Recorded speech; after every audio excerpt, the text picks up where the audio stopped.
Si hablamos de peloteros populares, cabe mencionar sobre todo a Martín Dihigo, el inmortal, el más grande de todos los tiempos, que sin duda no escapó a esta popularidad que alcanzaron los peloteros cubanos del siglo XX. Para conversar sobre él, hablamos ahora con Alfredo Santana, su biógrafo precisamente. Alfredo, háblanos un poco de esta popularidad adquirida por Martín Dihigo, cómo era representativo en la sociedad cubana de aquellos tiempos.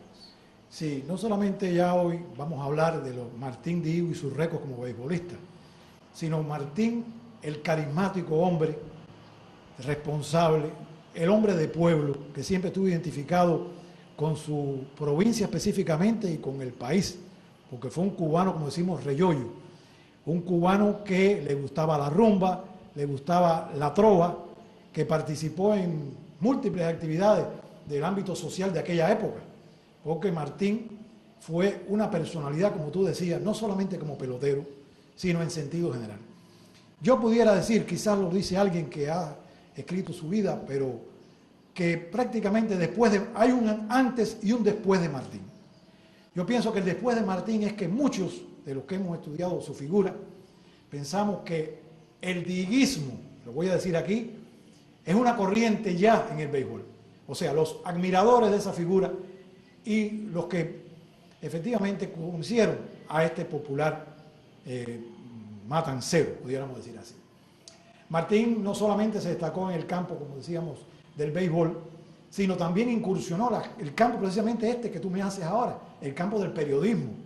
Fue un locutor en aquella época de radio, no de Radio 26 porque no existía Radio 26, pero sí lo que se comenzaba a realizar aquí en Matanzas en la narración, en todo eso. Posteriormente también llegó a ser locutor de Radio 26.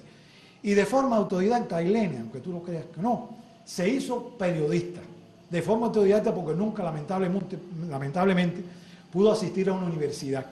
Pero de forma autodidacta porque era una persona muy conocedora de la historia de Cuba, muy asiduo conocedor de nuestro patriotismo, de nuestras raíces.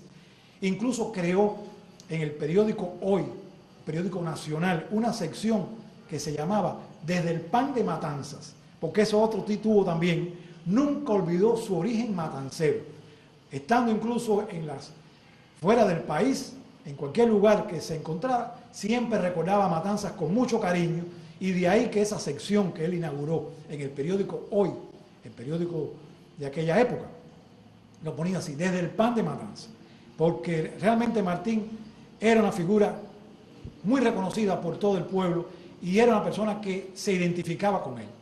Hay una anécdota en el año 36, cuando también querían parcelar estos terrenos de Palmar de Junco, siempre han sido codiciados por muchos de los dueños que ha tenido.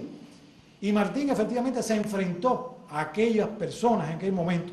Incluso llegó a ir a ver al coronel Pérez Arocha, que era el jefe de aquí de la plaza militar, junto con su amigo inseparable Adolfo Fon, periodista, quien le puso, por cierto, el nombre de El Inmortal, y discutió fuertemente con ese coronel, pidiéndole que por favor, que intercediera con esta señora que era la dueña de estos terrenos y que no se parcelaran, porque este era el único estadio que tenían los muchachos matanceros para poder llegar a ser figuras en el béisbol nacional. Realmente aquella entrevista al parecer no tuvo frutos, porque el coronel lamentablemente le dijo que él no podía interceder en esto, porque Batista lo pudiera fichar como que estaba junto con Martín y que tenían algunos negocios o que querían interesarse en algunos negocios.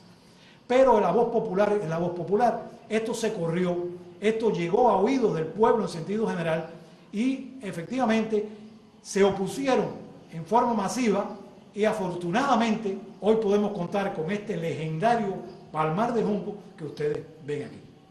Por supuesto, estas y otras facetas de la vida de Martín Dihigo lo convirtieron en uno de los peloteros más populares de las primeras décadas del siglo XX en Cuba.